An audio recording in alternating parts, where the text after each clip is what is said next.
Hello, live community. It's Wednesdays and it's Jackie Porter and it's live at 5 with a financial confidant. So, as you know, I love starting off my lives with a musical diva. So today we have the uncomparable Sade.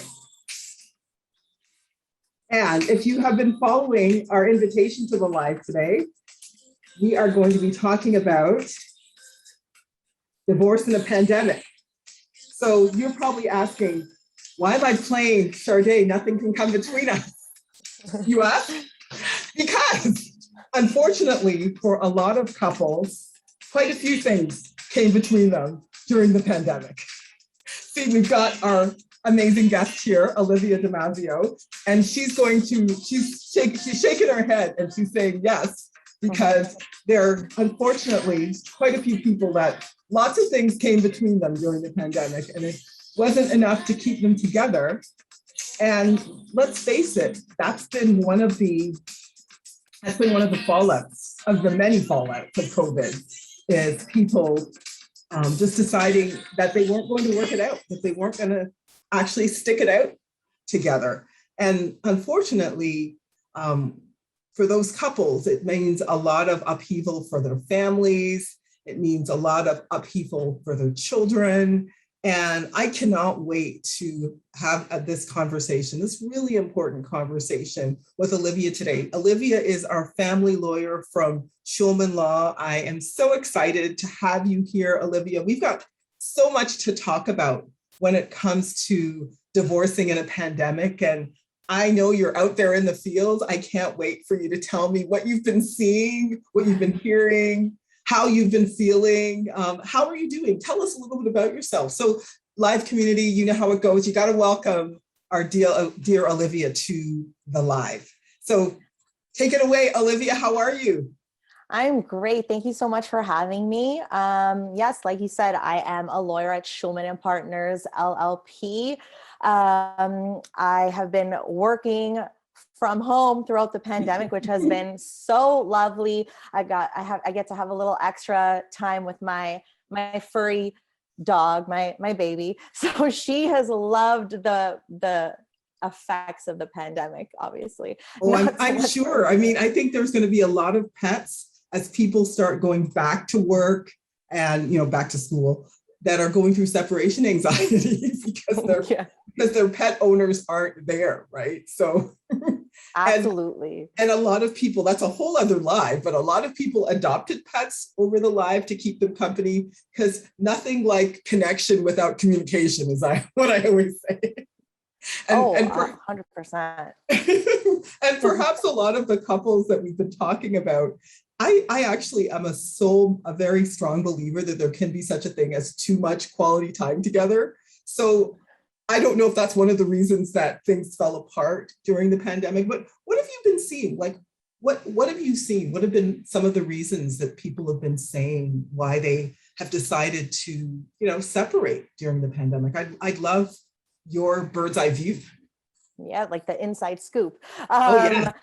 So it's actually exactly one of the reasons, anyways, exactly what you said. It's being, especially in the beginning when everything was shut down, it's really the pressure of being placed in your house and nowhere to go. What we've seen is really that it may have been relationships where there have been cracks in the foundation pre-COVID, but then the pandemic hit and it's like, you're in your house for weeks on end. There's no outlets. You can't go to work. You can't go to the gym. You can't go to play soccer with your friends and let off some steam. So a lot of people have been forced to live under the same roof. And that has been, like you said, being in each other's spaces, too much quality time may not always be the best thing, like our pets, how much they love it. So yes, absolutely. That's one of the exactly. reasons. And I'm thinking, for a lot of relationships with kids, there's a lot of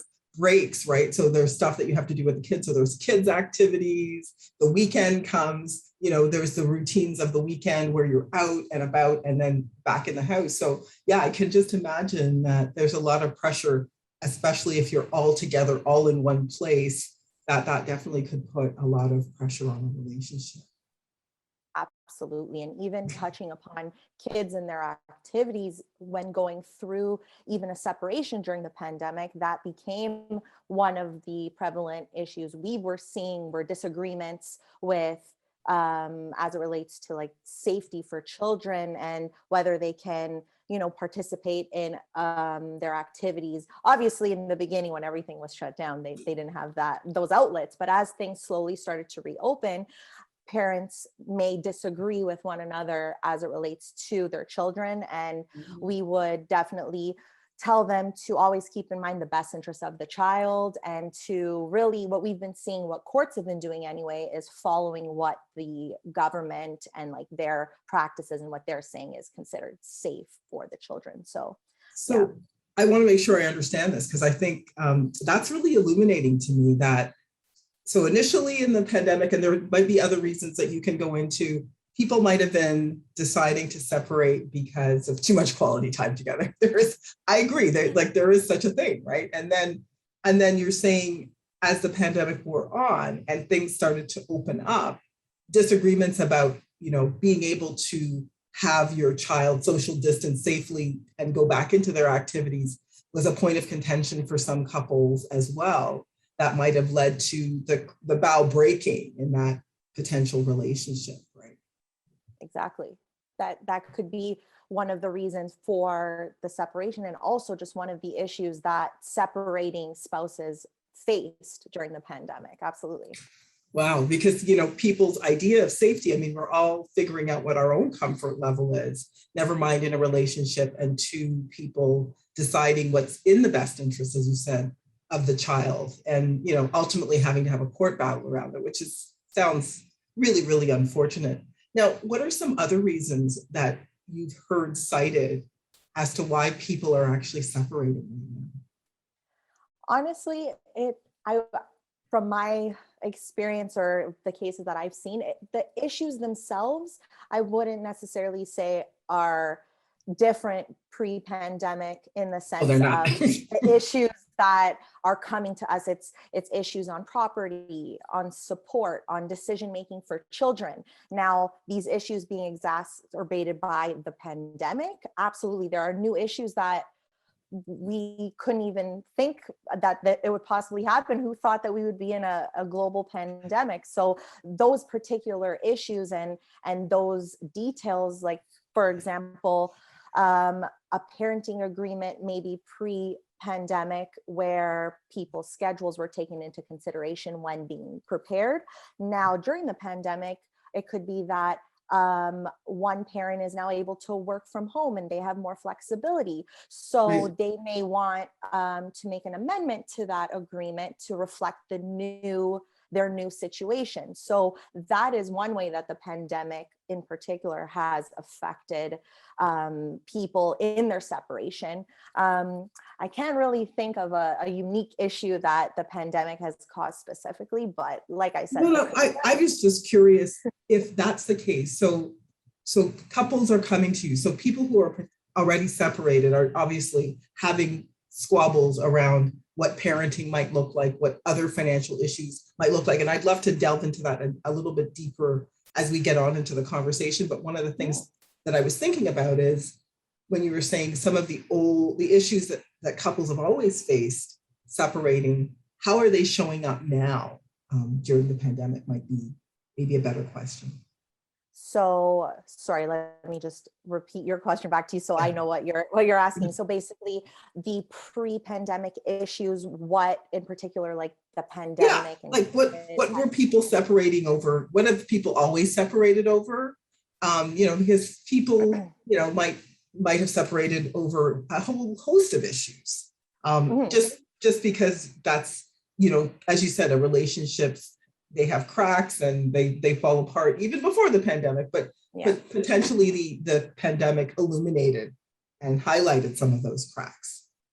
For sure. So while I can speak to, say, for example, there's been financial, like people have been experiencing financial issues because of That's a big pandemic. one. and That's especially in losing their jobs, right. unfortunately. So I can speak to how that has affected, say, their ability to pay support. So say if a person who was previously paying support, they've lost their job, those calculations would have to be, redone to reflect the current situation. And another issue actually, which was more prevalent because of the pandemic, I would say, and I myself didn't deal too much in these cases, but I can speak to the fact that domestic abuse was one of the issues, because people were stuck in their homes, and especially in the beginning when there was just nowhere, like we spoke about in the beginning, there was nowhere to go, there was no outlets. Literally, we were in a lockdown. So that is one issue in particular that was seen during the pandemic. But as it relates to, again, separating, the way that I could describe it is, like I said, the financial issues there. Oh yeah. So, I think yeah. I think that that's something that we've certainly seen. I've done a lot of writing about myself as well. Is, of course, the pandemic meant a lot of people who were working and busy even at work, right, and had to go to work, lost their jobs. So now they're at home and they've got way more financial pressures in a relationship that had cracks in it to begin with. So the odds of that couple, because that's one of the major things as a financial planner I see people fight about and lead to divorce or separation, is around money. So I can imagine that during the pandemic, issue that people were struggling with anyway became exacerbated by fights around money, just because people were losing their jobs. Potentially, if you're the primary breadwinner, you're losing your job and you're at home and just feeling the pressure, like watching when you may be able to get a job again, and living on much, much less as far as what you need for your lifestyle. So I can foresee, just based on what you're saying about people coming in and having those discussions around how they're going to pay for things like support, and that being a fairly contentious conversation. Absolutely. That's what we've seen as well. And these, like, say, for example, agreements, like I said before, people are coming to us seeing if we can, say, amend them to reflect their current circumstances, especially as it relates to support, and to deviate away from the financial issues, even, like I said, prior parenting arrangements, because pre-pandemic, people's schedules looked a lot different than now. Even the work from home was, I'm sure some companies may have worked from home previously, but now, especially in the beginning when you had no choice but to work from home in certain places, it's been a real benefit for people that they have more flexibility, that they have more availability on evenings where they weren't previously available. So things can be altered or amended, or at least people can try to work together to amend those agreements and have a meeting of the minds, and keep, like I said, again, the children's best interest in mind, to see both of their parents as much as possible. So that's what we would work towards as well. So what I'm hearing from you then is, with new separations, there might be what's leading to a separation is, sometimes these battles around finances, because someone might have lost a job and there's way more financial pressure leading them to separate. And then for couples who were already separated, now with issues to do with the pandemic, they're trying to decide, how are they going to parent? They're not the one living, they're not the primary caregiver. How are they going to parent and share custody arrangements when there's a pandemic? And what's safe to do? What activities can the kids do? Can they, how are they going to see each other? How are they going to work through that? And it sounds like couples have, there's been some struggles around that. Definitely. Even pre-pandemic, children have always been one of the more, I guess, intense issues that people may not see eye to eye on, because it's their child. But the aspect of keeping their best interests in mind has not wavered. It's been like that pre-pandemic. current pandemic, will be post-pandemic, to always keep the children's best interests at the forefront. And really when parties are able to take any ill feelings away they have from one another and are really able to see what is in the child's best interests. Obviously, when it comes to safety in the pandemic, like I said, that's a big one, I'm sure. Right, absolutely. And to look to what the government is saying, at least, like I said, that's what the courts have been following, to see the different restrictions they put out, et cetera, et cetera. But that is a way for parents, when they're focusing on the children, to really try to come to some kind of agreement or settlement without necessarily the need to proceed to court. Yeah, no, I'm thinking the courts, just because, when you unpack, when I'm unpacking that, I think, so people are fighting about money, as they've always fought about money, but potentially more during the pandemic because there might be less of it to go around. People are fighting about your kids. And now there's this whole belief system around, are you someone who are following the guidelines, getting the vaccine? I'm just seeing, and potentially, and you can guide me here, like what the potential headwinds of the next battle, or the battle you're already seeing in the courts and with your clients around, will my kid take the vaccine? Will they not? What activities like around safety and getting the courts involved? They already have said the line is whatever the health guidelines are, but are you already starting to see challenges around vaccines? And if this is something that parents are fighting about or agreeing to or negotiating around? Yes, that is, of course, that was the next step. Our culture our culture is fighting about this, never mind parents with children. Mm-hmm. So basically every step through the pandemic has created just another issue for us to navigate through. In the beginning, when it was a pandemic, it was uncharted territories. We didn't know, like, there was nothing to really compare it to. Now, a year and a half, I guess, down the road. 18 months or something. Crazy. And it feels like 5 years. It feels like forever. I know, it's COVID time. It's COVID time. It's like slow, but like it feels like a blink of the eye. The years passed, but it passed so slowly. But now we have the benefit of decisions from judges navigating through the pandemic in the beginning. So we have case law we can rely upon based on earlier issues that were faced in the pandemic. So now we have something to rely upon. And again, like you said, generally, it is the guidelines of the government and what they set out, what judges will often follow, even as it would relate to vaccines. And when we're moving into the next phases, we'll definitely see a rise. Anytime there's a change, like even I can only imagine that given the age limit for vaccines, as that starts to lower, that's what I'm thinking. See new issues specifically related to that. Well, how do you like I give kudos to family lawyers right now, because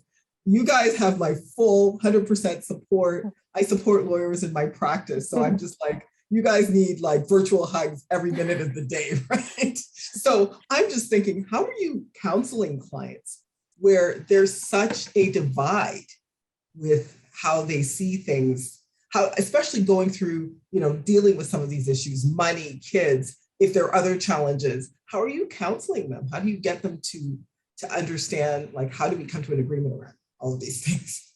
Right. So for myself, I always try to listen first and foremost and make sure that my clients feel heard, and that I can take into consideration their feelings, but then also telling them what the law is, what different options are for them, different possible solutions or conclusions that can happen for their particular case with their particular facts. But it's tough, but we have such a great support system, even just between lawyers ourselves. We're able to reach out to one another. You need therapy, like group therapy that you all can talk what's going on in the family law world right now. Oh, absolutely. Especially at my firm, we're such a close-knit group. We're able to reach out to one another and see, have you gone through this particular set of facts in any file that you have? And then it will help us navigate it, like myself navigate it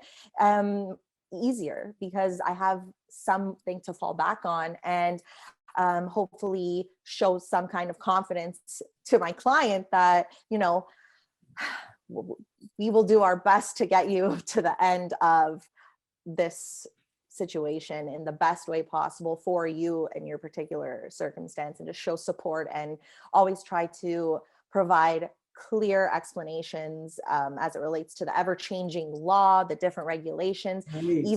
even our own ourselves, the lawyers, the courts, we have our own changing practice directions that we have to follow. So it's learning for all of us at the same time. So Yeah, because I'm just thinking, so what I'm hearing from this is for clients who are having disputes around some of these issues, especially that have become even more highlighted during the pandemic, you really want to make sure that they understand what the law will do, so that if they go to court, they're gonna know that they would have spent this money and the outcome might be the same. So it sounds like there's a lot of managing expectations that you have to do. And if you're not sure, what's great about Shulman, I understand as well, is you guys have this wealth of resources of lawyers who you can rely on to see, what precedents are they seeing in the courts, what experiences are they having, so you can kind of give that information back to your clients. And again, try to help manage the expectations, because there's already so much pressure when people are upset and they're trying to negotiate, and why create more stress if you can. So I would love to know, what advice can you give people going through these kinds of circumstances? How can they better prepare, you think, for going to court or going to separate and deciding that they're going to move forward and separate from their spouses? What should they be doing? What should they be thinking? How should they be preparing? Well, first, I'd like to say, you said that so eloquently. Definitely managing expectations was a great point to hit upon. That is definitely something that we do in our practice. So I just wanted to say that. So people going through a separation, we get it. It's tiring. It's frustrating. It takes an emotional toll on a person. So when clients come to us, we first need to figure out what the issues are, and we really try to narrow those down so we can come up with a plan to tackle those as well as best as possible to fit that particular person's needs.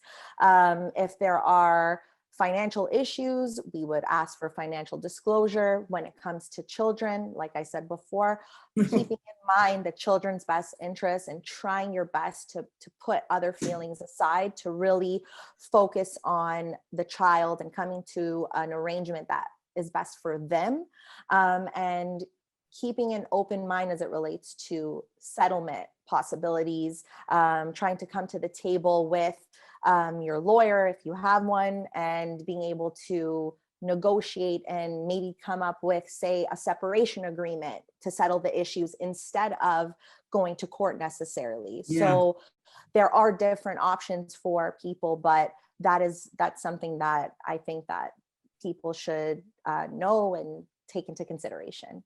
So are you listening to this, live community?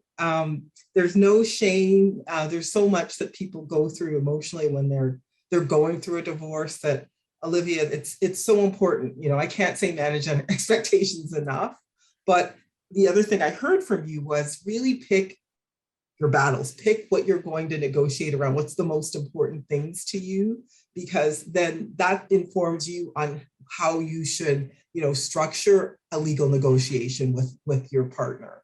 And then that way you can kind of, advocate more, more specifically for them.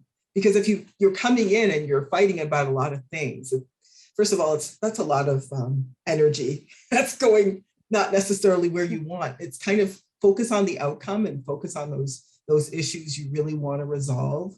And the other thing I heard, and I can't say this enough, is consider that if you go into a legal battle, the courts are going to rely on, especially around children, what's the best interest of the children? Like what is going to ultimately benefit the children, especially as we talk about COVID. The government has very specific guidelines around, what's best for the children. So that's probably something that Olivia can educate you on, just to make sure that so that if you're going to court to fight about something like that, you can figure out if it's something that's really worth fighting for. And then the other thing I was going to say, are there documents that someone who's about to separate, like what would you want them to bring into your office in that first meeting around things that you might need?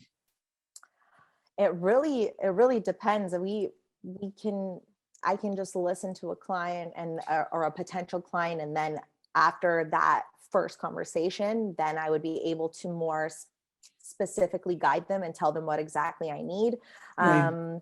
Like I said, if there are financial issues, there are certain financial documents that we would be requesting from them. But again, it really goes through the ebbs and flows of the case itself as to what they would need to provide to us to make even a separation agreement or to prepare court materials. But to come in with an open mind and come in. Yes, that open mind is really important, because it's about saying, again, being focused on that outcome and trying to channel your anger around the outcome you want versus, because I'm in finance. Let's face it, legal battles are expensive. That may not be where you want to put your resources right now. You'll want to find that money to use for your children, for your new life. And just kind of going back to finances, I think probably one of the things we should talk about here, Olivia, is know where those financial documents are located, so that if you come back and say you need X, Y, Z as far as financial documents, and this is for the people in the marriage that might not be all that versed in the finance, is start to do the detective work that involved to figure out where all your finances are located, so that at some point you'll be able to prepare that financial net worth statement. So you can, use that as a starting point for getting ready for a divorce. And just before we close out the live, was there anything else any other advice you want to, provide this community with that they need to think about? Honestly, there are still so many unknowns. I know every day, even myself, with the pandemic, I'm like, is it going to go back? Like, how are the numbers? Are we going back to normal? What is it looking like? So there's still so much unknown. So really again, I'm going to repeat myself, but keeping an open mind when it comes to even a separation, for people to come in and really just focus on them. Like, I really can speak to the child issue the most, but when we're focusing on the kids, look at what's going on with the government, for example, schools, how schools now they changed it, went from virtual to in class. And so many, like every time, like I said, there's a step or a change with what's actually going on with the pandemic, we too are navigating through that. So we will help you navigate through that as well, as best as we can. Yeah, well, I think it's all about packing your patience, right? Because there are so many changes that, as a firm, you have to deal with when it comes to the law, and then navigating the law with your clients. And I think if they come in and they are someone that can articulate what their need is and start thinking about what your needs are, live community, if you're contemplating a divorce, think seriously about what's going to be good for you, what's going to be good for your child, what's going to be good for your family. Because ultimately, if you want to have both parties involved in that child's life, you're going to need to have some kind of working relationship, right? Mm-hmm. So really think through like that best outcome you want for yourself, that's going to be, financially and emotionally helpful for your family. So I'm just so grateful, Olivia, that you were here to join me for my second live on LinkedIn. So thank you to all of my Instagram followers who have now come over to follow me on LinkedIn Live. If you are not following us already, please feel free to follow us on LinkedIn, follow us on all of our social media channels, check out Shulman Law, check out their page. They have lots of great resources for you if you're contemplating divorce that you need to check out. You need to come hit up my girl, Olivia, here for all of the amazing information. Thanks for dropping all this knowledge today, Olivia. Really appreciate it. I hope we can have you back in the future and you can tell us scenes from the field to, Thank you. 2023, 2022, because I'm sure you'll have more stuff to tell us. So we definitely would like to have you back. Live community, Confidant community, thanks so much for tuning into our live today. Hit us up if you have any suggestions for lives in the future. And for those of you who joined our live late, don't worry, we've got you. We've got a live summary of all of the key takeaways that Olivia shared with us today. So tune in next week and tune in on Sunday for the live summary. Thanks again, live community, and see you next week. Bye, everyone. Thanks again, Olivia. Thank you so much. Bye now. Bye.